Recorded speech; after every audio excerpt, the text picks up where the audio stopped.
الحمد لله نحمده ونستعينه ونستغفره ونستهديه ونؤمن به ونتوب إليه ونتوكل عليه ونعوذ بالله من شرور أنفسنا ومن سيئات أعمالنا من يهده الله فلا مضل له ومن يضلل فلا هادي له ونشهد أن لا إله إلا الله وحده لا شريك له ونشهد أن سيدنا ونبينا ومولانا محمدا عبده ورسوله صلى الله عليه وعلى آله وأصحابه وبارك وسلم تسليما كثيرا كثيرا أما بعد قال الرسول صلى الله عليه وسلم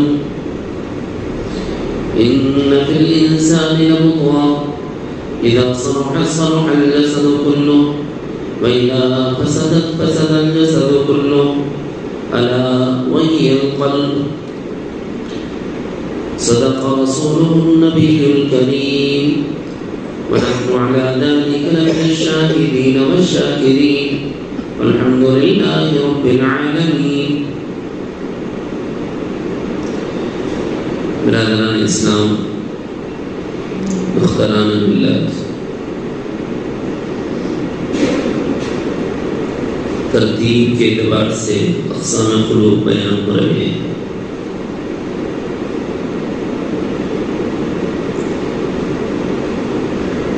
وہ قلوب جو ناپسندیدہ ہیں یا وہ قلوب جس کی صفات ناپسندیدہ ہیں، ان کو ناپسندیدہ صفات سے بدلنا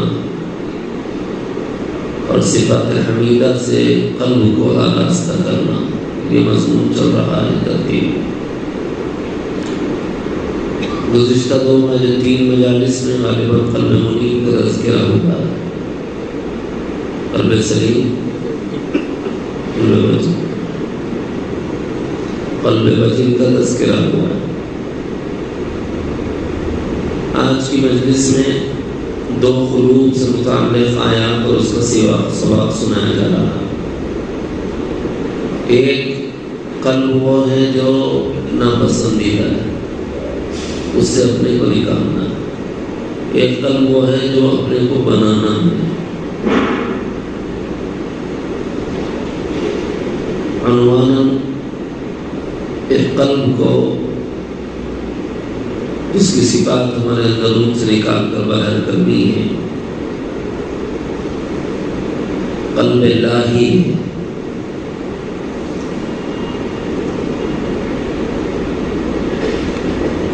اور وہ قلب جس کی صفات مطلوب ہے وہ مخبت ہے.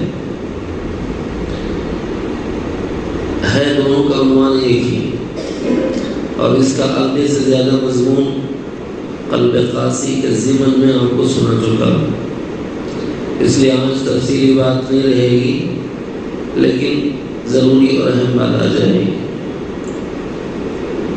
اپنے قلب کو قلب الہی ہونے سے بچانا، یہ کیا ہے صاحب؟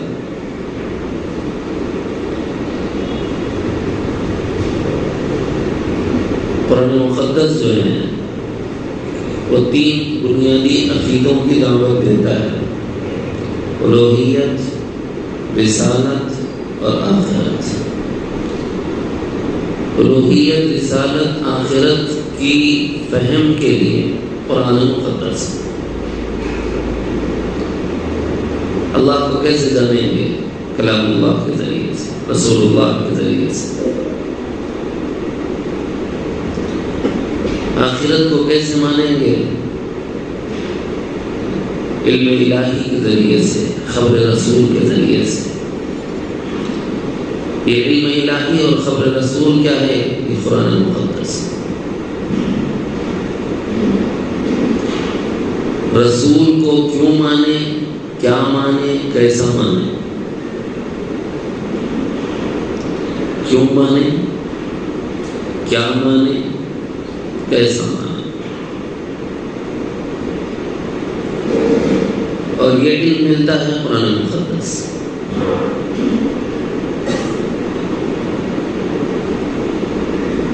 اب اس کی وسعت سمجھ آ گئی. یہ 3 بنیادی مضامین ہیں قرآن مقدس کی تعلیمات.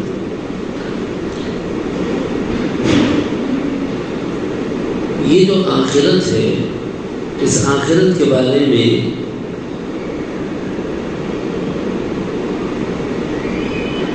عدم یقین 2 طرح سے پایا جاتا ہے. عدم یقین کافر کا اور عدم یقین مومن کا.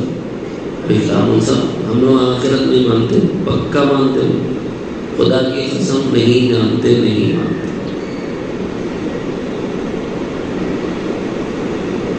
گریبان میں جاؤ تو پتہ چلے. آگے تھوڑا سا اشارہ دوں گا. کافر کے پاس یہ جو وجود ہے، یہ جو جسم ہے، یہ جسم یوں ہی بن گیا خود بخود، پہلا جسم. پھر اس کے بعد میں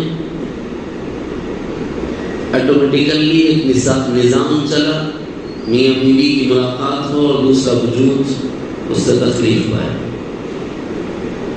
آٹومیٹک کوئی نظام نہیں، اللہ تعالیٰ کی تخلیق سے نظام.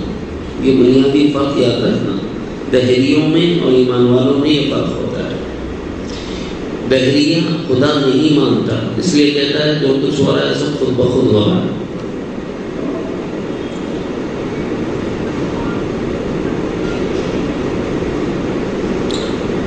اس طرح کہنے والے بہت سے ہوئے ہیں، ہر زمانے میں رہتے ہیں. آج کے زمانے میں بھی، زمانے قدیم میں ایک شخص آ کے کہنے لگا مسلمانوں کے پاس میرے سوالات کا کوئی جواب نہیں. پہلی قسم کا تھا. ٹکر پڑی امام صاحب سے. اللہ رب العزت نے فقاہت کا اعلیٰ معیار عطا فرمایا تھا. ایک عالم سنت رسول کو آپ کی فہمائش کے مطابق سمجھتا ہے. تو اس نے کہا کہ وہ ہے تو آؤ بات کرو. امام صاحب نے کہا کہ میں ایسا کر کے چھپ کے بات کروں گا تم مانیں گے تھوڑے. بات کریں گے تو ہم میں کریں گے، 4 لوگوں کو بتا کے چلے. منظور اس کو بولتے مناظرہ. دین فلاں دین، تاریخ فلاں تاریخ. اس وقت میں اس کی تاریخ کا چلن زیادہ تھا. ویسے اس کی تاریخ کا آغاز ہو گیا تھا. آقا علیہ السلام کی ہجرت سے تاریخ ہجری کا آغاز سیدنا عمر ابن خطاب رضی اللہ عنہ نے دیوبند کرا دیا تھا. لیکن چونکہ وہ لوگ عیسوی تاریخ کو مانتے ہیں تو عیسوی تاریخ طے ہو گئی، دن طے ہو گیا، مکان اور مقام طے ہو گیا، اعلان ہو گیا کہ فلاں اور فلاں کے درمیان میں مناظرہ ہے. ایک دم غفیر جمع لوگوں کا ہجوم. یہ اچھے اہل علم کو خاموش کر دیتا ہے. ایسا بندہ ہے. بڑے عجیب اس کے سوالات ہوتے ہیں، کوئی اس کا جواب نہیں دے سکتے. تو ہمیں جاننا چاہیے تاکہ مناظرے میں جو نکات کھلتے ہیں وہ بہت لطیف اور باریک ہوتے ہیں، اس کو سمجھنے کا موقع ملے. اس لیے ایک بڑا مجموعہ موقع.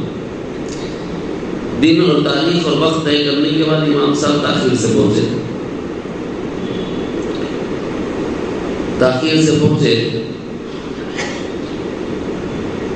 تو اس نے کہا کہ دیکھو اتنے بڑے امام ہو کے غلط بات کر دی، انہوں نے دھوکہ دے دیا. کتنی دیر سے انتظار کرا رہے ہیں، آئے نہیں. بولے لوگ تھوڑا انتظار کر لو شاید آ جائے. پھر تھوڑی دیر ہو گئی ابھی نہیں پہنچے. ارے نہیں آئے ابھی تک، ڈر کے بھاگ گئے. نہیں تھوڑا انتظار کر لیں گے آ جاتے. تھوڑا انتظار کر لیے تو آ گئے. اس کے بعد آگے بعد بولے کہ صاحب اتنے لوگوں کو اتنی دیر سے انتظار کرا رہے ہیں، دم نہیں تھا تو بول دینا تھا. رہتا نا آدمی ذرا روڑ لیتا ذرا. نہیں وہ اصل میں ہو گیا یہ، میں آ رہا تھا راستے میں ایک ندی مل گئی اور اس ندی میں طغیانی تھی، طوفان تھا، پانی مجھے مار رہا تھا. چل کے تو آ نہیں سکتا تھا، تیر کے آ نہیں سکتا تھا. تو میں سوچ رہا تھا کہ کیسے آؤں. اچانک ایک درخت کٹا خود بخود. پھر اس درخت کٹنے کے بعد میں وہ خود بخود جڑ گیا، کشتی بن گئی، پھر خود بخود وہ سمندر میں آ گیا، پھر میں اس میں بیٹھ گیا تو خود بخود چلنے لگا اور میں یہاں تک پہنچ گیا۔ اس وقت خود بخود ہو رہا تھا نا، اس واسطے دیر ہو گئی۔ تو اس نے کہا کہ دیکھو تمہارے امام صاحب کا کل کا اسکرو ڈھیلا ہو گیا، لیکن کو سمجھ آتی نہیں کیسا ہوتا ہے یہ سب کو، تو بھائی ہم بھی تو بول رہے سب خود بخود کیسا ہوتا ہے، تو ہے نا پیچھے کرنے والا۔ جیسے کشتی بنانے کے لیے نجار کی ضرورت ہے، بڑھائی کی ضرورت ہے، بغیر پڑھائی اور نجار کے کشتی خود بخود نہیں بن جاتی اور آدمی سفر نہیں کر سکتا۔ اسی طرح نظام کائنات کی کشتی بغیر خدا کے نہیں چل سکتی اور بغیر خدا کے وجود میں لائے وجود میں نہیں آ سکتی۔ ابھی جو ہے مناظرہ اس سے ہی کہتا ہوں، پھر سوال ہی رہتا نا کہ خود بخود یا پیچھے کوئی ہے؟ پیچھے جو ہے اس کو الہ کہتے ہیں، اس کو خالق کہتے ہیں۔ اس خالق کا تعارف قرآن مقدس کراتا ہے۔ اس انسان کو بھی اللہ تعالیٰ نے پیدا کیا، لیکن یہ انسان غفلت میں ہے اس اعتبار سے کہ خود بخود ہو گیا، خود بخود نہیں ہوا، پورے علم کے مطابق، پوری حکمت کے مطابق، پورے اندازے کے مطابق، پوری تقدیر کے ساتھ، پوری تقسیم کے ساتھ کہ کتنا کھاؤ گے، کہاں کھاؤ گے، کیسا کھاؤ گے، آسانی سے ملے گا، دشواری سے ملے گا، صحت رہے گی، بیمار رہو گے، جی وسعت رہے گی، تنگی رہے گی، کن حالات سے گزرو گے، خوشیاں کتنی نصیب ہوں گی، غم کتنے نصیب ہوں گے، عزت ملے گی کہ ذلیل و خوار ہو کر رہو گے، کہاں مرو گے، کب مرو گے، یہ سب مقسوم ہے، لکھا ہوا ہے، سب لکھا ہوا ہے۔ تو جب انسان کو پیدا کرنے والی علیم خبیر ذات نے اتنا انتظام کیا ہے،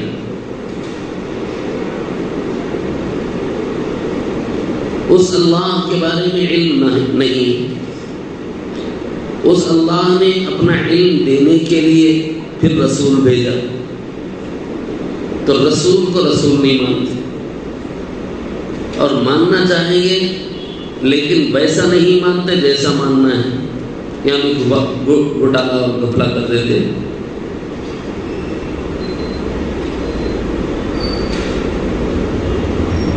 اور یہ جو رسول آتے ہیں یہ ہمارے نفوس کی اصلاح ایک عقیدے کی بنیاد پر کرتے ہیں، وہ ہے آخرت کی فکر۔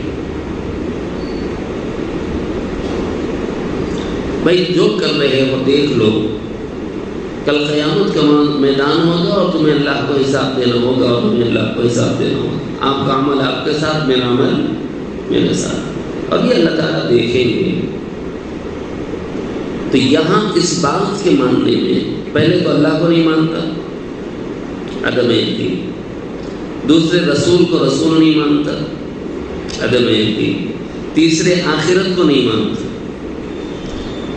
جس کا نظریہ یہ ہوتا ہے کہ سب خود بخود ہو رہا ہے، وہ کیا سمجھتا ہے، اس کی سوچ کی انتہا قرآن بیان کرتا ہے، وہ یہ کہتا ہے کہ ہم ایسے ہی وجود میں آ گئے اور اس کے بعد ایک مدت تک اس دنیا سے فائدہ اٹھائیں گے، پھر ہم مر جائیں گے تو مٹی ہو جائیں گے، خاک ہو جائیں گے، پھر اب اس کے بعد دوبارہ کوئی زندگی نہیں اور کوئی وجود نہیں۔ کافر کا ماننا یہ ہوتا ہے۔ لیکن ذرا سوچو یہ عقیدہ کس درجے کے کافر کا ہوگا، حالانکہ کافروں میں بھی ایمان میں آخرت پر تھوڑا سا یقین ہے۔ یہود جنت کے لیے نیکی کرتے ہیں، وہ جو دیوار کے پاس جا کے سرا مار رہے ہیں نا، کہیں مار رہے ہیں، اللہ خوش ہو جانا، جہنم میں نہیں ڈالنا، جنت میں ڈالنا، یہ خلاصہ ہے نا بھائی، دیوار گر گیا جس کو کہتے ہیں وہ لوگ مسجد اقصی سے قریب۔ نصارہ کو دیکھو اعمال کرتے ہیں اور آپ تعجب کریں گے، جو تعلیمات مسلمانوں کی تھی وہ تمام تر تعلیمات اخلاق پر بیشتر عمل کرنے والے نصارہ پہل کرنے والے۔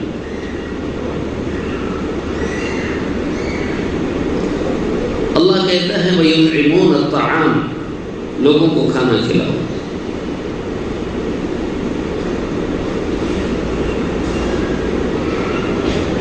نبی فرماتے ہیں کہ بھوکے کو کھلاؤ، اطعموا الطعام. لیکن آپ دیکھیں گے نصارہ کے پاس کھلانے کا نظام زیادہ ہے. ان لوگوں کے پاس اولڈ ایج ہوم ہے، وہ بوڑھوں کو بھی لے لیتے ہیں. ان کے پاس چائلڈ کیئر ایریا ہے، وہ بچوں کو لے لیتے ہیں، اڈاپٹ کر لیتے ہیں. وہ ماں باپ جو کفیل نہیں بن سکتے، پرورش نہیں کر سکتے، ان بچوں کو ایکسپٹ کر لیتے ہیں اور ان لوگوں کو کھلاتے پلاتے، تعلیم دلاتے، بیمار ہوئے تو دوا دلاتے، سب کرتے، سب مفت.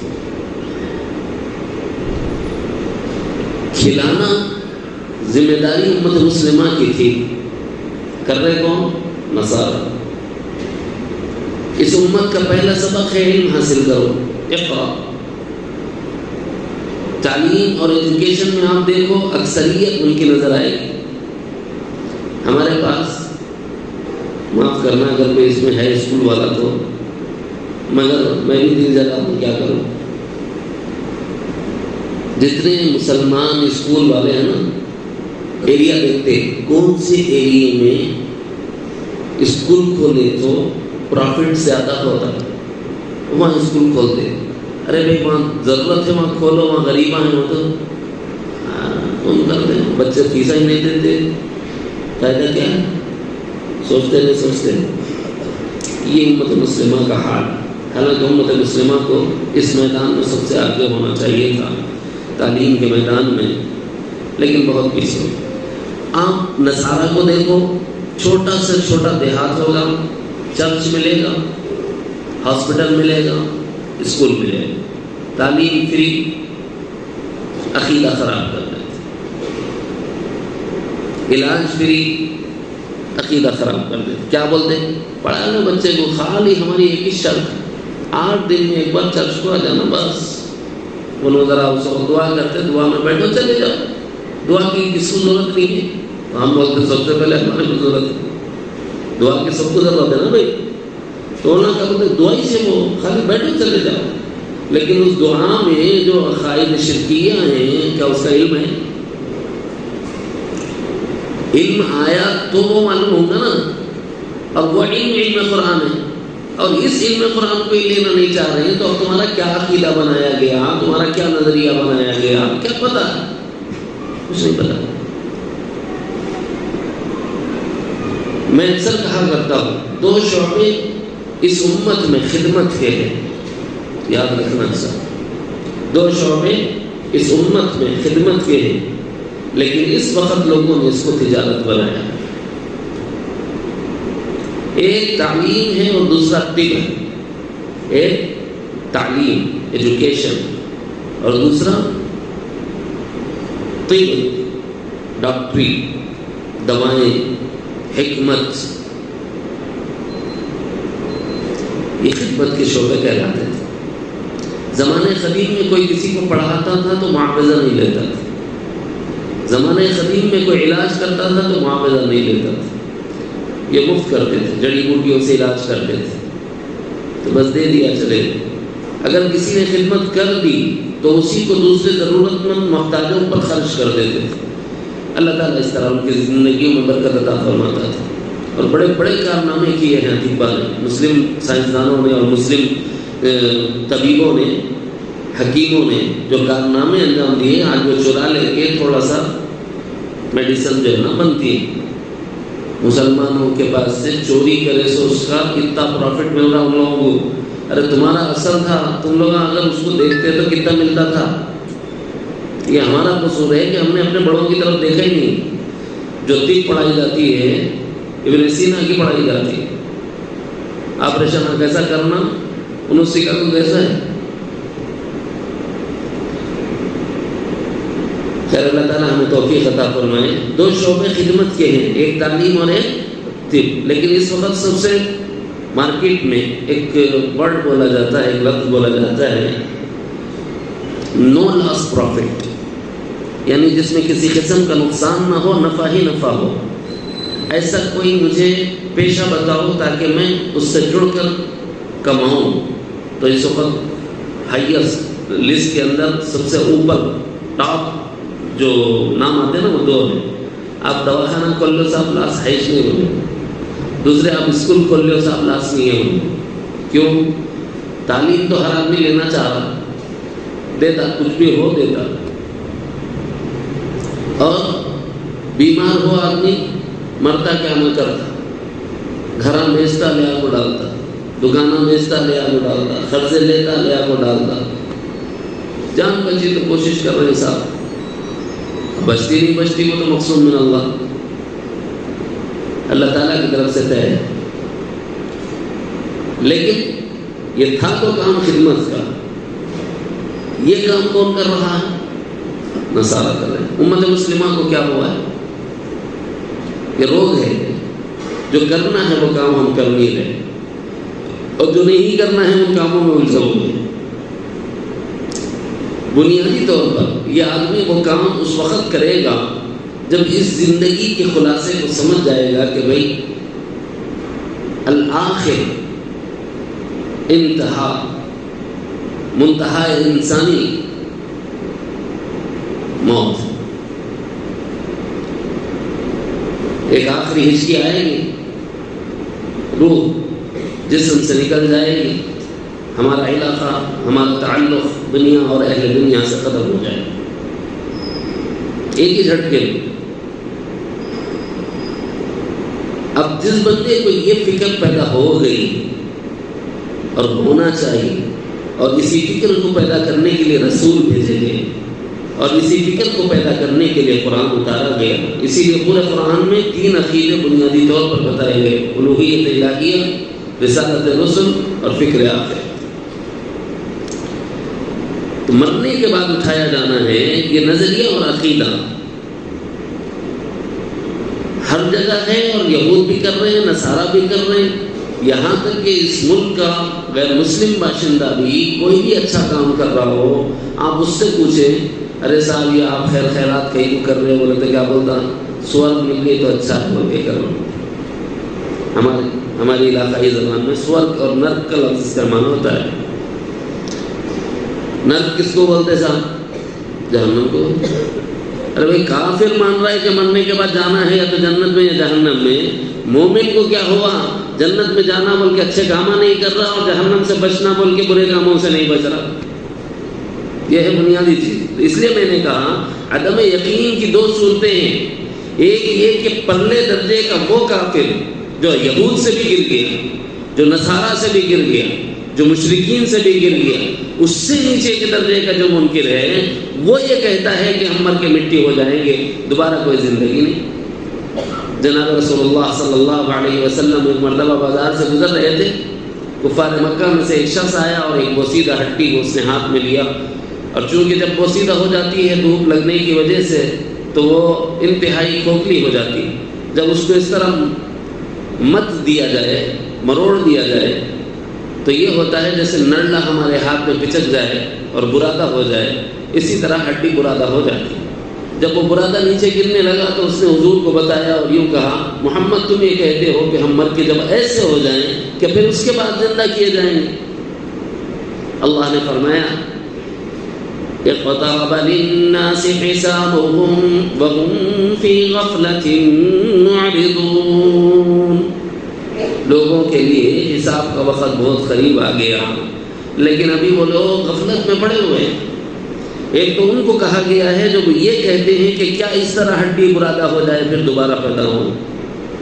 ایک تو وہ جس کو یہ پڑھایا گیا کہ بیٹا مرنا ہے, مرنے کے بعد اللہ کے پاس پہنچنا ہے, جنت ہے اور جہنم ہے, حساب کتاب ہے, میزان عمل ہے, نیکیاں تولی جائیں گی. جس انسان کی نیکیوں کا پلڑا بھاری ہو جائے, فَمَن يَعْمَلْ مِثْقَالَ ذَرَّةٍ خَيْرًا يَرَهُ وَمَن يَعْمَلْ مِثْقَالَ ذَرَّةٍ شَرًّا يَرَهُ. دیکھے گا انسان اپنے نام اعمال کو, ذرے کے برابر نیکی ہوگی وہ بھی میزان عمل میں ہوگی, اور رائی کے برابر بھی اگر کوئی برائی ہوگی تو وہ بھی نام اعمال میں ہوگی. یہ عقیدہ کون دے رہا؟ قرآن دے رہا. لیکن یہی مسلمان ہیں اور اس سے جو غفلتیں زرزر ہو رہی ہیں, باوجود مسلمان ہونے کی الوہیت الہیہ پر جیسا یقین ہونا چاہیے ویسا یقین نہیں، اور رسول کی جیسے اطاعت ہونی چاہیے ویسے رسول کی اطاعت نہیں، اور جیسے فکر آخرت ہونی چاہیے کہ مجھے مرنا ہے اور مر کے رب تعالیٰ کو جواب دینا ہے، لہذا اپنی زندگی کو بندگی بنا کر گزار لوں، اطاعت مصطفی میں گزار لوں، رب کی رضا والی زندگی اختیار کر لوں اور رب کی ناراضگی والی زندگی سے اپنے کو بچا لوں۔ یہ فکر ہمارے اندرون میں نہیں تو مجھے بتاؤ یہ دوسرا حصہ نہیں ہے عدم یقین کا؟ اس لیے میں نے کہا عدم یقین کی دو صورتیں ہیں، ایک پرلے درجے کا کافر کرتا ہے، مسلمان لساناً اقرار کرتا ہے کہ ہاں آخرت ہے، اس پر ہمارا ایمان و یقین ہے، میزان قائم ہوگا اور ترازو رکھی جائے گی اور نیکیاں اور برائیاں تولی جائیں گی اور نیکوکاروں کو جنت دی جائے گی اور بدکاروں کو جہنم رسید کیا جائے گا، یہ ہم اپنے عقیدے میں بیان کرتے ہیں، لیکن فکر کے اعتبار سے پریکٹیکل لائف میں انڈیویجولی طور پر، انفرادی طور پر، اجتماعی طور پر اپنی زندگی کو ڈرتے ڈرتے گزارنے کا ملکہ اور قابلیت کیا ہمارے اندرون میں آئی یا نہیں آئی؟ اگر نہیں آئی ہے تو یہی مطلب ہے کہ تم نے اس قرآن کو کھیل بنا دیا، تم نے اس قرآن کو کھیل سمجھا ہوا ہے۔ وہ قرآن یہ خبر دے رہا ہے، بہت دور نہیں ہے وہ دن جس دن کے بارے میں تمہیں ڈرایا گیا، اقترب للناس، لوگوں کے لیے قریب ہے وہ دن، حسابهم، اس دن ان کا حساب ہوگا، وَهُمْ فِي غَفْلَةٍ مُعْرِضُونَ، اس میں دو باتیں ہیں، اس دن کے معاملے میں غفلت میں پڑا ہوا ہے پرلے درجے میں، اور اس دن حساب دینے کے معاملے میں غفلت میں پڑا ہوا ہے۔ جیسے ہم ارے بھائی مر کے ہم مرے جب دیکھیں گے، بیشتر مسلمانوں میں سے بعض مسلمانوں کو یہ کہتے سنا، اللہ ہم سب کے ایمان کی حفاظت فرمائیں، بعض مسلمان ہوتے ہوئے یہ کلمہ کفر بک جاتے ہیں اور یہ کہتے ہیں ہاں مرے جب دیکھیں گے، جاؤ جی، بخدا اگر تجدید ایمان نہ کیا تو گیا، کیونکہ بنیادی عقائد میں سے ایک عقیدے کا اس نے یہ بے خوفی نہیں چاہیے تھی، ڈر چاہیے تھا اللہ کا، ہاں بھائی مجھ سے خطا ہوئی، ممکن ہے اللہ توبہ کی توفیق دے دے، نہیں کرنا چاہیے مگر مجبور ہوں، اللہ معاف کرے، ممکن ہے اللہ تعالیٰ بخشش کر دے، لیکن اگر یہ کہ دیکھیں گے مرے بعد، ایسا شخص بخشا نہیں گئے۔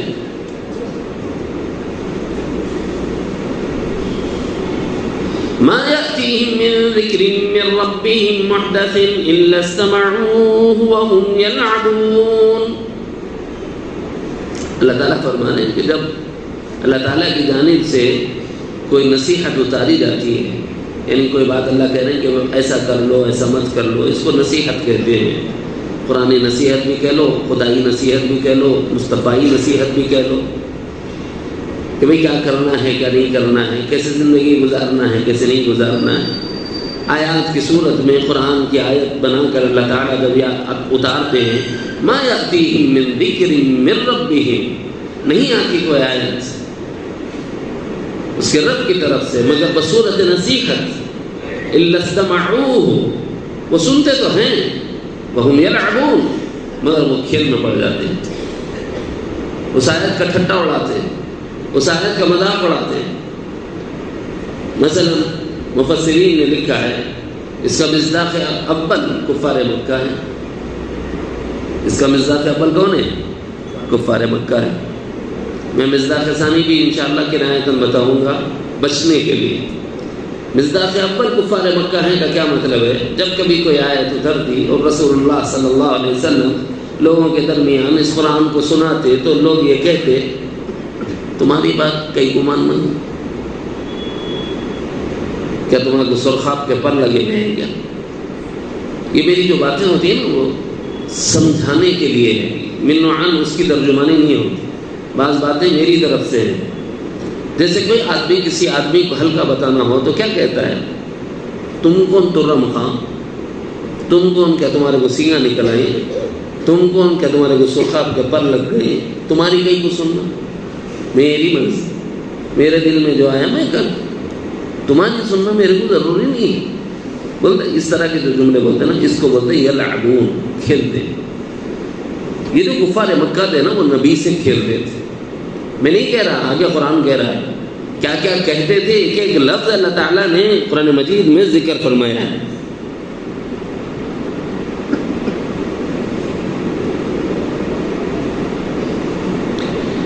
کبھی کوئی کہتا کہ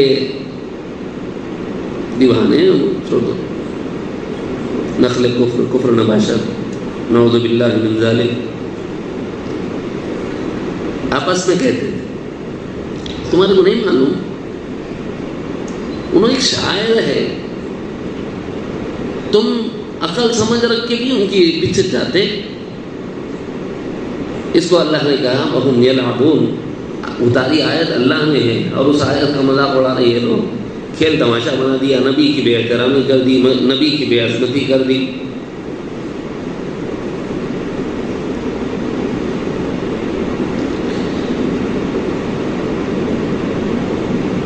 لاہیۃ قلوبہم، یہ ہے میرے موضوع کا حصہ۔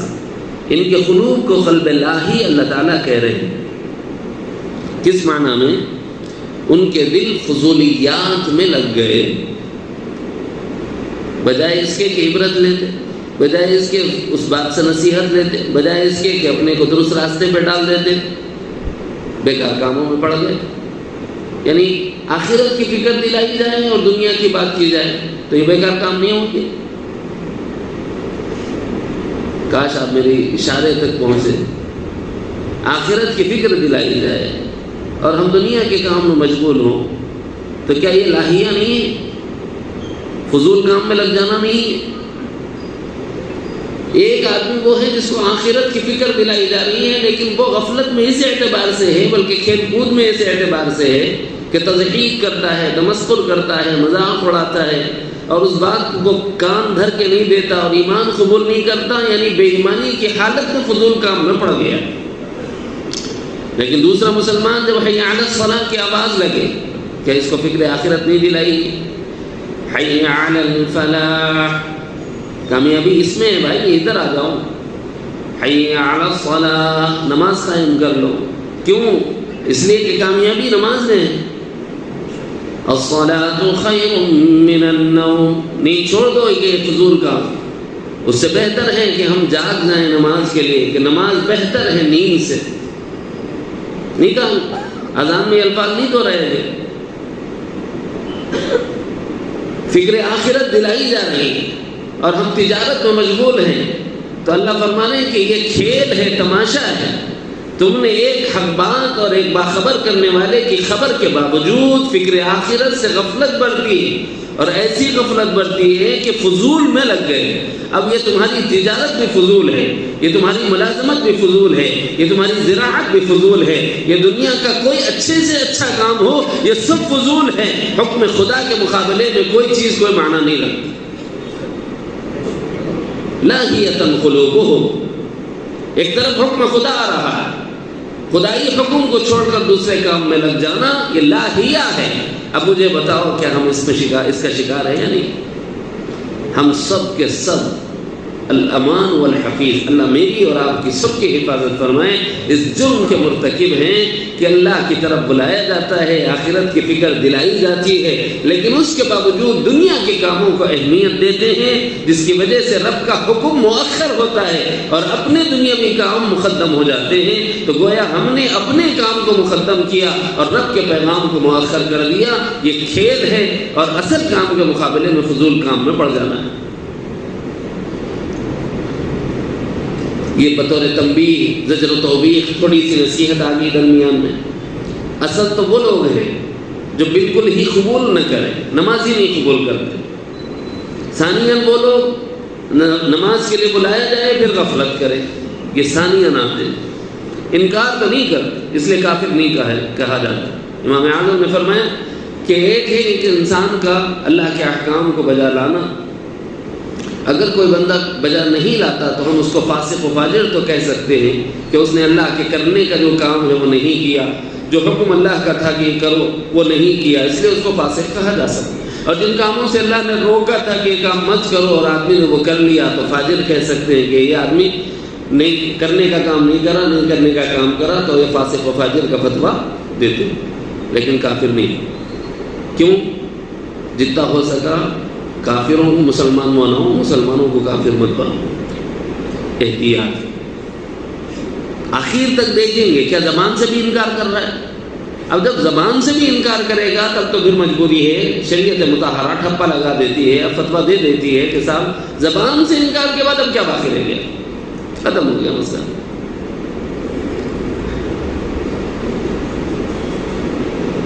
بأسر النجوى، جو پہلے درجے کے لوگ ہیں، پہلے والے، وہ لوگ آپس میں سرگوشیاں کرتے تھے.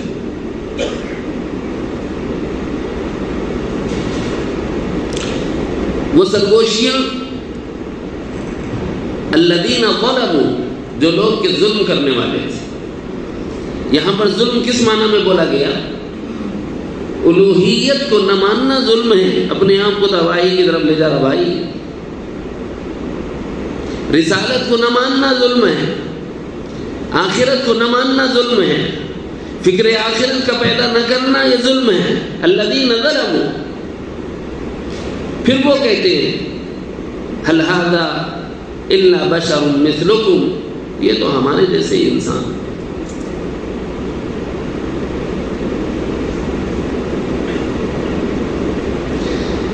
کیا یہ نہیں ہمارے جیسے بشر؟ اگر ربیع الاول قریب آ رہا، باقی کا ان سنت سیرت کا حصہ ہے. بھائی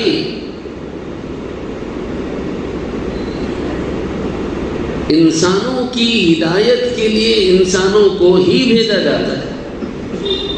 انسانوں کی ہدایت کے لیے فرشتوں کو نہیں بھیجا جاتا. بلو بالفرض مان لو ایک فرشتہ آگے آپ کی ہدایت کے لیے، کیا بولیں گے؟ اول تو یہ بولیں گے دکھ رہا اتنے بات کون دکھتا کیا انہیں؟ ہم لوگ شے کثیف ہی دور ہو گئی تو نہیں دیکھتے، وہ تو شے لطیف ہے.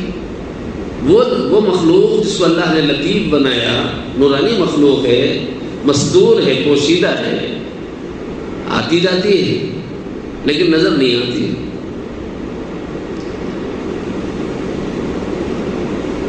فرشتے کو اگر بھیجتے تو سب سے پہلا مسئلہ یہ تھا کہ تم کو اس کو دیکھنے کے لیے وہ نظر پہلے پیدا کرنا پڑے گا. فرشتوں کو دیکھنے والوں نے دیکھا ہے، حضور نے دیکھا، انبیاء نے دیکھا، صحابہ نے دیکھا. ابھی بدر کا تذکرہ آ رہا تھا میرے ذہن میں، وہ تھوڑا سا قصہ گھوم گیا. حضرت عباس کے بارے میں آتا ہے کہ بدر کے میدان میں کفار کی طرف سے لڑنے آئے تھے، تو ان کو ایک دبلا پتلا آدمی لے کے بروڑا بن کے جو ہے نا لے گیا. لوگ بولے عباس جیسے پہلوان کو تو دبلے پتلے آدمی تم نے کیسے پکڑ لیا؟ بولے میں نے ایک انسان کو دیکھا جس نے میری مدد کی ان کو باندھنے میں اس سے پہلے ان کو نہیں دیکھا تھا، اس کے بعد ان کو نہیں دیکھا. تو بدر کے میدان میں صحابہ نے اپنی آنکھوں سے بصورت بشر، انسانی شکل میں متشکل فرشتوں کو دیکھا. حدیث احسان کے موقع پر ایک شخص آیا، صحابہ کہہ رہے ہیں، حضور کے گھٹنوں سے گھٹنے لگا کر بیٹھا، سوال کرنے لگا مل اسلام ومل ایمان ومل احسان. تو نبی علیہ السلام نے ساری باتیں تفصیل سے بتلائیں. جب چلے گئے تو پوچھا صحابہ سے جانتے ہو کون ہے؟ اچھا آئے کیسے تھے؟ کہتے ہیں حضرت دحیہ کلبی رضی اللہ عنہ کی صورت میں آئے تھے. بس صورتاً دحیہ کلبی نظر آ رہے تھے، لیکن دحیہ تو ادھر بیٹھے ہوئے، ان کو ان کے جیسے سے دکھ رہی، مگر یہ تو دوسری شکل ہے، کوئی دور سے آیا ہوا تو ہے لیکن تھکان نہیں ہے. فرمایا کہ یہ جبرائیل تھے، تمہیں تمہارا دین سکھانے آئے تھے. تو یعنی صحابہ نے دیکھا نا تب کہا نا کہ دہیا کے جیسے نظر آتے ہیں، اور اب تک تو دیکھا نہیں ہے، تو اب پہلی بات دیکھا ہے. تو یہ دیکھنا صحابہ نے دیکھا کہ نہیں دیکھا؟ ان کو اللہ نے وہ نظر دی تھی اس لیے کہ مصطفیٰ کی کیمیائی نظروں میں انہیں پارس بنا دیا تھا. انہوں نے فرشتوں کو بھی دیکھی. اب تم مصطفیٰ کو ہی نہیں مان رہے، ان پر ایمان ہی نہیں لا رہے، تو تمہاری نظر کیمیا کیسے ہو؟ اور تمہاری نظر میں وہ لطافت کہاں سے آئے گی کہ تم فرشتے جیسے مخلوق کو دے؟ اور اگر فرشتہ آ بھی جائے تو دوسری بات یہ ہوگی ہم لوگوں کے بارے میں ہمارے کو بنانے والا نہیں جانے گا. الا یعلم من خلق وهو اللطیف الخبیر، کیا وہ خدا نہیں جانے گا جس نے تمہیں پیدا کیا؟ کوئی کمپنی اگر کوئی ماڈل کی کار بناتی ہے، گاڑی بناتی ہے، وہ اس کی خوبیوں اور خامیوں سے واقف ہوتی کہ نہیں ہوتی؟ ہوتی ہے. کیوں؟ انہوں نے بنائے سو کیا ان کو نہیں معلوم نہیں نا. یہ پوری کارخانے میں جتنی باڈی کے پرزے ہیں یہ سب کون بنائے سو ہے؟ اللہ ہی بنائے سو. الا یعلم من خلق، کیا وہ نہیں جانے گا؟ وهو اللطیف الخبیر، جبکہ سب سے بڑی رب تعالیٰ کی ذات وہ ہے کہ اسی نے انسانوں کو پیدا کیا. وہ نہ جانے گا تو اور کون جانے؟ وہ لطیف باریک بین باخبر ہے. اللہ رب العالمین جانتے ہیں انسانوں، تو اس انسان کے بارے میں یہ بھی جانتے ہیں. کیا جانتے ہیں صاحب؟ اس انسان کے بارے میں جانتے ہیں کہ اگر فرشتہ بھیجتے نا تو قیامت میں جب آئے گا تو یہ کہے گا اے اللہ تو بھیجا، فرشتے کو بھیجا، انسان کے جیسا رہتا تو میں بھی کچھ سیکھ لیتا تھا. اللہ میں گوہلا بنا سکتے کن تو بھی انہوں ہم کو پیدا کرے سوئے بھائی. کیا وہ نہیں جانیں گے؟ ہم یہ کہیں گے تم یہ نہ کہہ سکو، اس لیے اللہ نے انسانوں میں سے بھیجا. فرشتہ اس لیے نہیں بھیجے. اور دوسرے فرشتہ آتا اور کہتا کہ یوں نماز پڑھنی ہے اور یوں زنا سے بچنا ہے اور یوں روزہ رکھنا ہے اور یوں نگاہ کی حفاظت کرنا ہے، یوں زکاتیں نکالنی ہے اور یوں شکر ادا کرنا ہے. کیا بولتے ہیں تم فرشتے؟ تمہیں کو بھوک اس لیے لگتی، تمہارے کیا معلوم؟ تم فرشتے ہیں، تمہارے کو تو بھوک اتنی لگتی. تم اگر روزہ رہ کے بھوکے رہ بھی گئے تو ہم لوگ انسان ہیں، تم فرشتے ہیں. تم بھوکے رہے تو کمال نہیں ہے صاحب، ہم بھوکے نہیں رہ سکتے، لہذا تمہاری بات کی تخلیق نہیں کی جائے. چونکہ انسان نہیں ہے تو انسان یہ اعتراض کرے گا کہ اللہ وہ ہم میں سے ہے ہی نہیں، تو ہم ان کی اطاعت اور اتباع کیسے کر سکتے تھے، اس لیے نہیں کرے. یہ بولتا بول کے پہلے سے معلوم تھا، اس واسطے انسانوں میں سے بھیجا. تسلی دیتے ہوئے دوسری جگہ سورہ حج کی آیات میں پروردگار عالم نے جناب رسول اللہ صلی اللہ علیہ وسلم سے ارشاد فرمایا،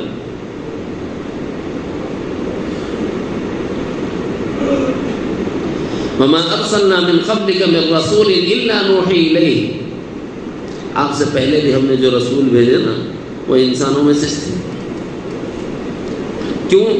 اس لیے کہ اگر انسانوں میں سے نہ ہوتا رسول، ہدایت نامہ لے کے آنے والا پیغمبر، تو پھر لوگ یہ کہتے کہ اللہ وہ تو انسان ہے نہیں اور انسان اس کی اطاعت کیسے کرے گا. مختصر جواب،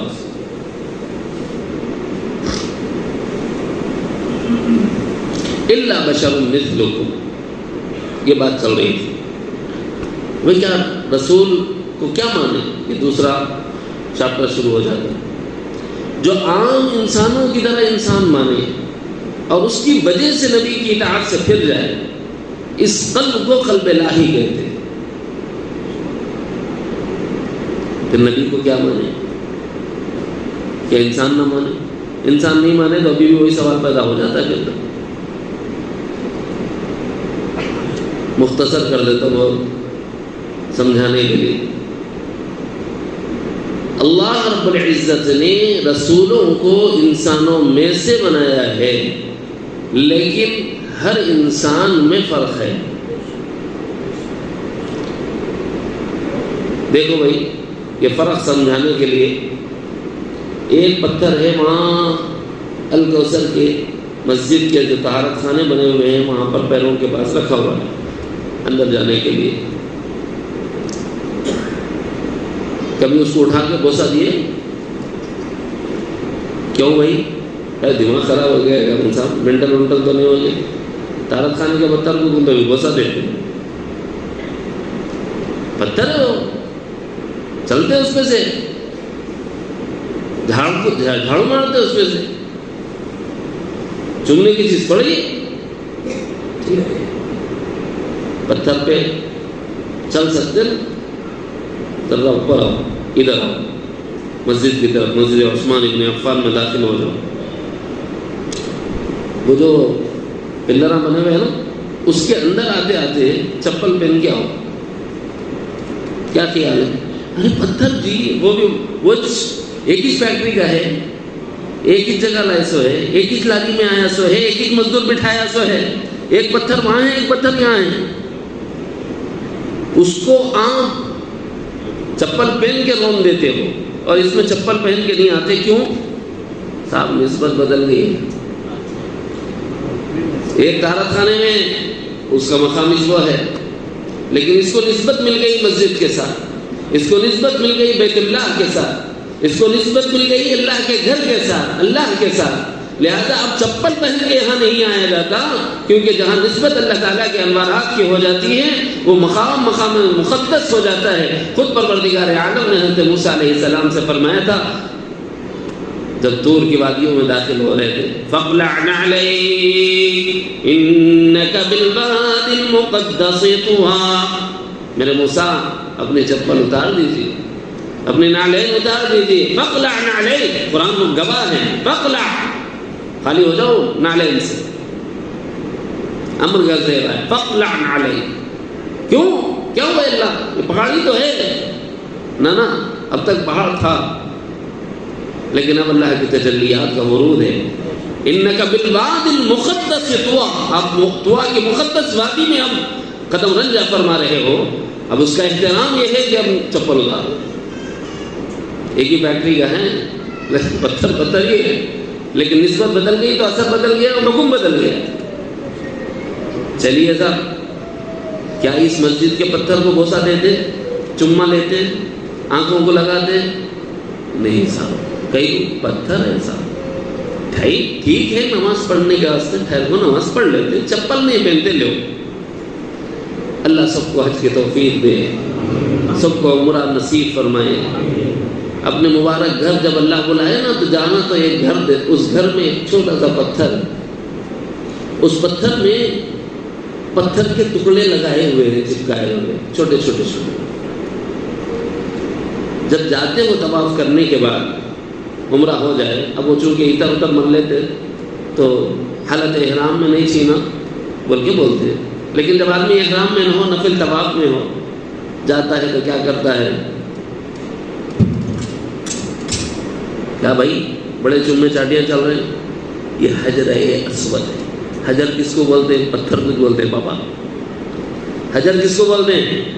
پتھر کو بولتے ہیں۔ پھر یہ پیار کیوں؟ یہ آنکھوں کو لگانا کیوں؟ ارے بھائی یہ حجر اسود ہے، عام پتھر نہیں ہے۔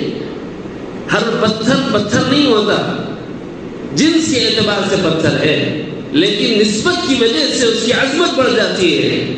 ایسے ہی معاملہ حضرات رسول کا ہے، حضرات رسول کا ہے کہ ان کی نسبت اللہ کے ساتھ ہو گئی ہے کہ اللہ نے ان کو اپنے لیے مختص فرمایا ہے اور ان کو اپنا رسول اور اپنا نمائندہ بنایا ہے۔ اس لیے وہ بشر ہونے کے باوجود اللہ کی نسبت کی وجہ سے اس قدر مقدس ہو گئے کہ ہم اور آپ ان کو اپنے جیسا نہیں بول سکتے۔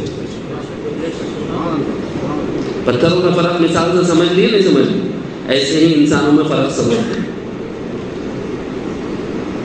نالی کا پتھر کافر اور مشرک،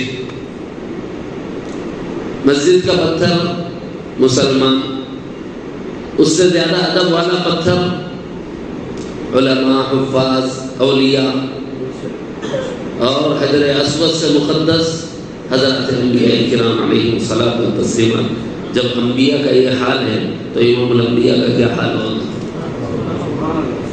سرور کائنات کی عظمتوں اور رفعتوں کا کیا حال ہوگا؟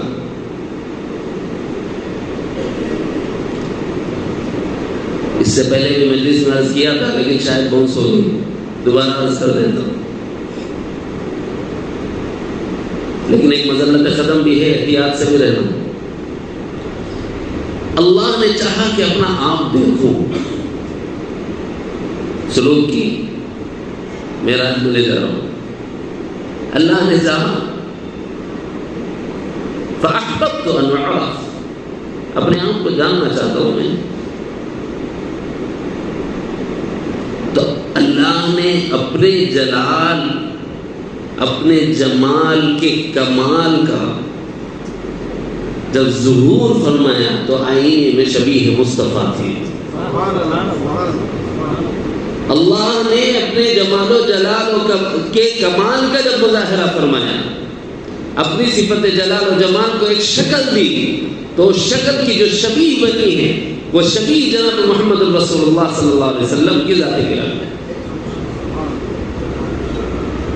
لیکن اس سے وہ اللہ نہیں ہو گئے. اللہ تو اللہ ہی، رسول اللہ مظہر ہے اللہ کی، لیکن رسول اللہ اللہ نہیں. یہ فرق مراتب نہ کنی زندگی، مراتب کا فرق اپنی جگہ قائم رکھے. بہت سے لوگ یہاں مذلت قدم میں آ گئے اور مراتب کا فرق نہ رکھا. اللہ اللہ ہے نہیں بولا، رسول اللہ کو اللہ سے ملا دیا تو شرک میں مبتلا. اس لیے اس کو مذلت قدم صوفیہ کہتے ہیں. حضرت محی الدین ابن عربی کا قول سنا لو. ایک کافر کہتا ہے هل هذا الا بشر مثلكم فتأتون السحر وانتم تبصرون. کیا تم اس شخص کو جس کو آنکھوں سے دیکھتے ہو جو عام انسانوں کی طرح ہے تم اس کی پیروی کرتے ہو؟ اللہ کہہ رہا ہے کہ میں اس کی پیروی پہ نہیں لگایا وہاں، یہ الگ ہی ہے، یہ میرا نمائندہ ہے، یہ میرے جلال و جمال کے کمال کا مظہر ہے، یہ میرے صفات کا مظہر ہے. اس کو میں نے منتخب کیا ہے، تمہاری ہدایت کے لیے بھیجا ہے. لہذا اس کی پیروی سے اعراض نہ کرو، اس کی ذات پر اعتراض نہ کرو. نہ پیروی سے اعراض کیا جا سکتا ہے، نہ ذات پر اعتراض کیا جا سکتا ہے. اگر کرا تو اللہ کے کمال پر اعتراض ہے، اگر کرا تو اللہ کے جمال پر اعتراض ہے، اگر کرا تو اللہ کے جلال پر اعتراض ہے.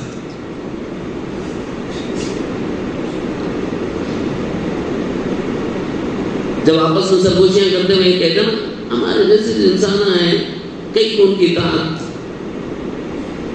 وہ کان میں سرگوشی کر لیے مگر حضور کے سچے ہونے کو بتانے کے لیے اللہ قرآن اتار دی. یہ ہے قرآن. اللہ نے کیا فرمایا؟ قال ربی اعلم القول فی السماء والارض. نبی علیہ السلام نے ان لوگوں کی بات سے باخبر ہو کے ان سے فرمایا تمہارا کیا خیال ہے کہ تمہاری یہ سرگوشی تم ہی جانتے ہیں، ہمارا نہیں معلوم. میرا رب تو وہ ہے یعلم ما فی السماء وما فی الارض، جو کچھ آسمانوں میں ہے اس کو معلوم ہے، اور جو کچھ باتیں آسمانوں میں کی جاتی ہیں وہ معلوم ہے، اور جو باتیں زمینوں میں کی جاتی ہیں وہ اس کے علم میں ہے، اس کے علم سے باہر نہیں. قال ربی یعلم القول فی السماء والارض. کیوں؟ اس لیے کہ وہ صفاتاً وهو السمیع العلیم، وہ سننے والا ہے اور وہ جاننے والا ہے. جب یہ قرآن اترا ان سے کہا گیا تمہاری یہ سرگوشیاں اللہ سے چھپی بھی نہیں ہے، تم جو کر رہے ہو سب پتہ ہے. تو پھر ایک نیا نکتہ لگا، بلکہ قالو کہنے لگے اضغاث احلام، ارے یہ تو پراگندہ خواب ہیں، بکھرے ہوئے خواب ہیں، بے جوڑ خواب ہیں.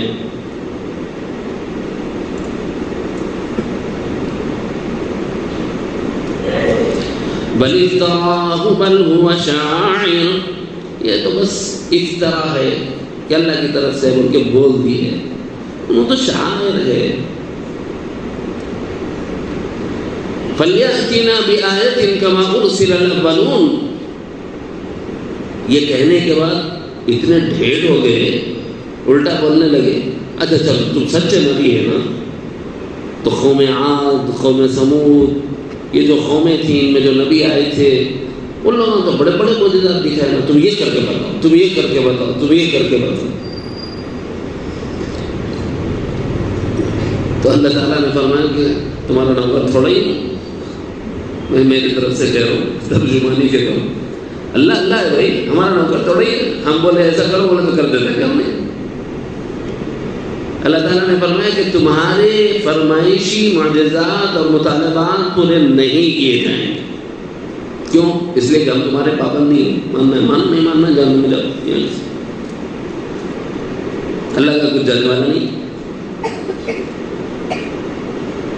جب یہ رسول آتے ہیں تو پہلے رسولوں میں بنیادی جو چیز تھی وہ یہ کہ وہ لوگ فرمائشی معجزات کا مطالبہ کرتے تھے اور اللہ دکھا دیتے تھے. اللہ تعالیٰ پر وہی ہم کو تو پہلے سے معلوم ہے, ہمیں خبر دی اللہ نے, لیکن خصوصیت یہ تھی کہ چونکہ وہ خاتم النبیین نہیں تھے تو فرمائشی معجزات بھی بتائے جاتے تھے, اور اس کے بعد میں یہ کہا جاتا تھا کہ اگر نہیں مانو گے تو پھر تمہاری بجوڑی کی جائے گی, تمہیں ختم کر دیا جائے گا, تمہیں ہلاک کر دیا جائے گا. اور جب بھی ایسا ہوا ہے کہ انہوں نے نافرمانی کی ہے تو اللہ کا عذاب آیا.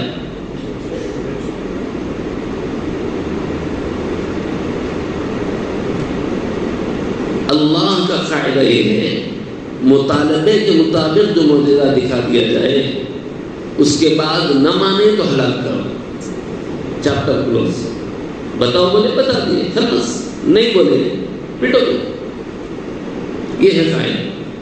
اس لیے ان لوگوں نے جو کہا کہ فرشتے کیوں نہیں آتے جیسے پہلے نبیوں کے پاس آیا کرتے تھے, اور وہ معجزات جو ہم چاہتے ہیں کیوں نہیں دکھاتے جیسے پہلے انبیاء دکھایا کرتے تھے, تو فرمایا گیا کہ تمہارے فرمائشی معجزات کا مطالبہ ہم پورا کر بھی دیں تو تم کیا ایمان لاؤ گے؟ پھر بھی تم ایمان لانے والے نہیں ہیں, ہمارے معلوم ہے, کیونکہ ایسا پہلے بھی ہو چکا ہے. لوگ مطالبے کرتے ہیں اور مطالبے پورے کرتے ہیں مگر پھر بھی لوگ ایمان نہیں لاتے. یہ قرآن مجید میں اللہ تعالیٰ نے ذکر فرمایا ما آمنت قبلهم من قرية أهلكناها أفهم يؤمنون. یہی بات وما أرسلنا قبلك إلا رجالا نوحي إليهم فاسألوا أهل الذكر إن كنتم لا تعلمون.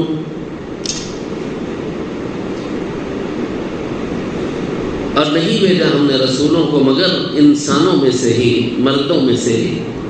ہم اگر وہ ہمارے منتخبات ہے کہ ہم ان کو وحی کے ذریعے سے متنبع اور آگاہ کرتے تھے. الا رجالا نوحی الیہ.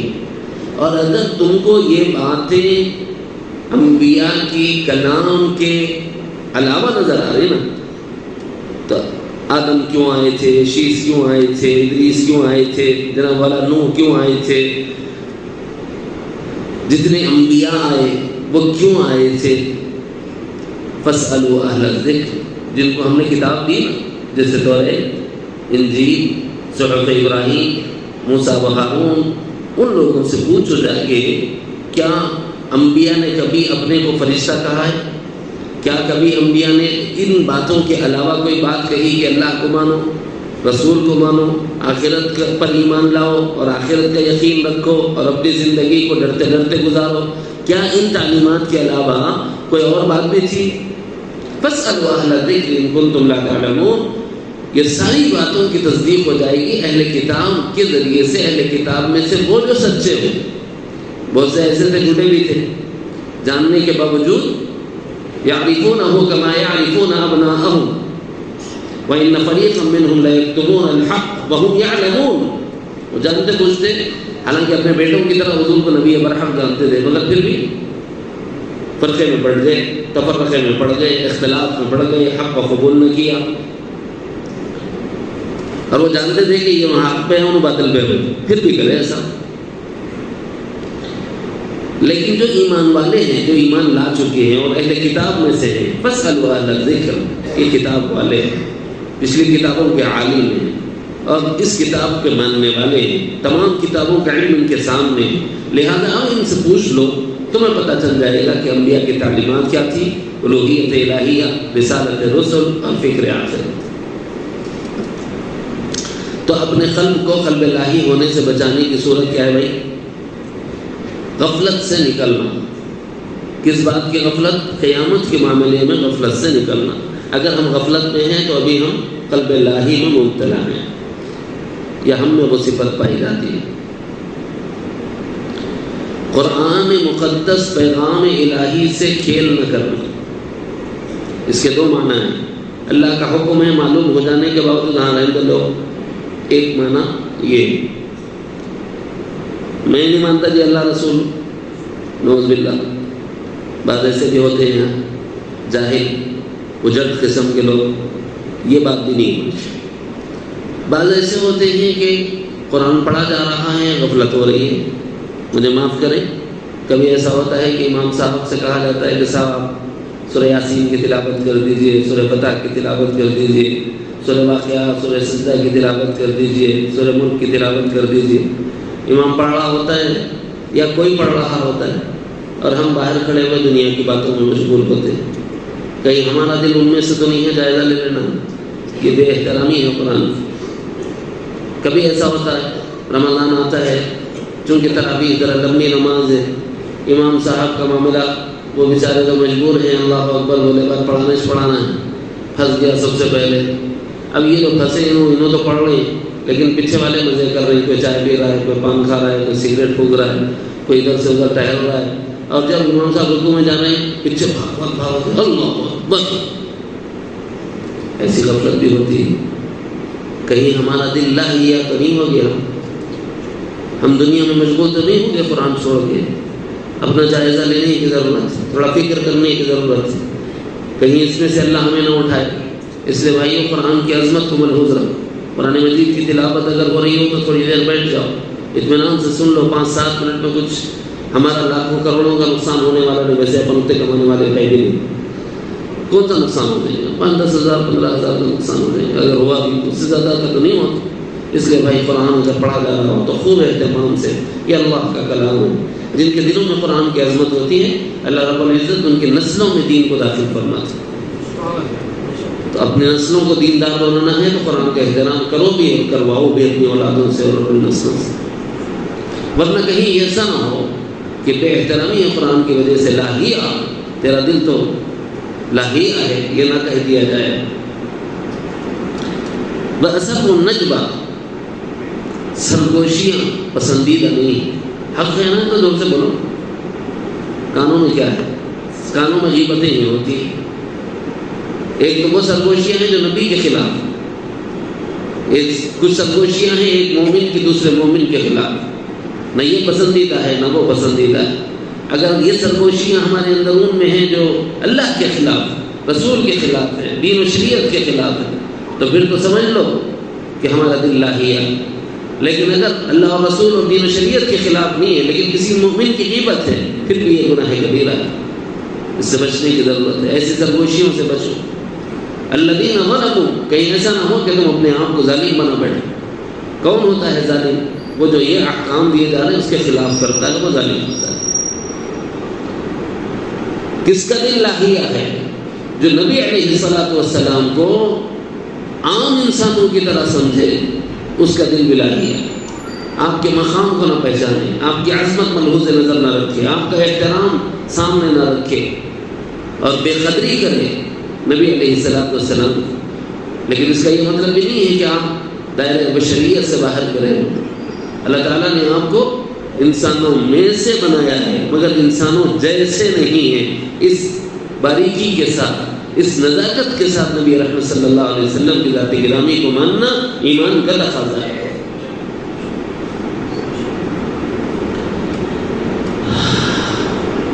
اگر نبی علیہ الصلوۃ والسلام کی اقوال کے مقابلے میں، آپ کے اعمال کے مقابلے میں دنیا کے لوگوں کی اقوال اور اعمال کو پسند کرتا ہے تو وہ خلق لاہیا ہے۔ یہ صرف اس سے چن کے دے رہا ہوں، خالی ہم اپنے گھر سے نہیں دے رہا کوئی، یہیں سے سیاق و سباق سے چن کے دے رہا ہوں۔ کون ہے؟ نبی علیہ السلام کی باتوں کو نہ ماننا اور نبی علیہ السلام کے عملوں کو نہ ماننا اور اپنی مرضیات چلانا۔ یہ دراصل اس لیے ہوتا ہے کہ نبی پر جیسے ایمان لانا ہے ویسا لایا نہیں، جیسے لانا ہے ویسا لا لیا تو پھر کیا رہتا ہے؟ پھر یہ رہتا ہے کہ اپنا سب کچھ ان پر لٹا دے، پھر بھی خوش ہوتا ہے۔ ابھی آج سیرت کا ایک سبق پڑھا رہا تھا بچوں کو، بڑا اچھا تھا، سنا دیتا ہوں پھر ذکر کر لیتے ہیں۔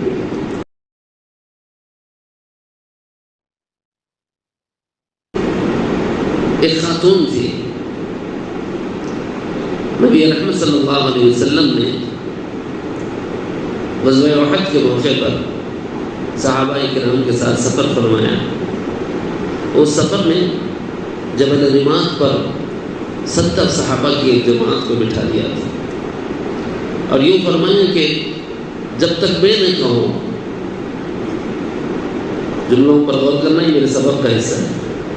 جب تک میں نہ کہوں، چاہے فتح ہو یا شکست، تم ہلنا نہیں۔ فتح ہو یا شکست، تمہارا کام یہاں سے ہلنا نہیں، بس تم یہاں بیٹھو بس۔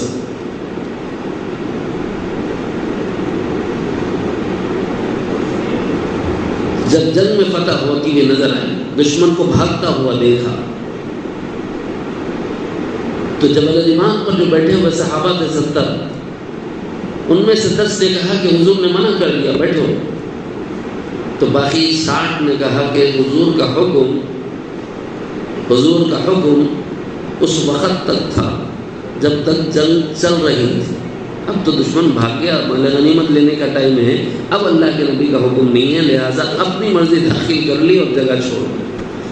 جب تک ابھی حضرت خالد بن ولید اسلام نہیں لائے تھے، وہ ایک لشکر کی ایک ٹکڑی کی کمان ان کے ہاتھ میں تھی، اس کے ساتھ وہ اس راستے سے حملہ آور ہوئے، جس کے نتیجے میں ساروں کے درمیان تر بتر مہمہ منتشر ہو گیا، یہاں تک کہ سید الشہداء حضرت حمزہ رضی اللہ عنہ کی شہادت عمل میں آ گئی۔ کیا بتانا چاہتا ہوں؟ میں نے کہا تھا نا کہ نبی کی اطاعت کے خلاف اپنی مرضیات نہ لگاؤ ورنہ نقصان اٹھاؤ۔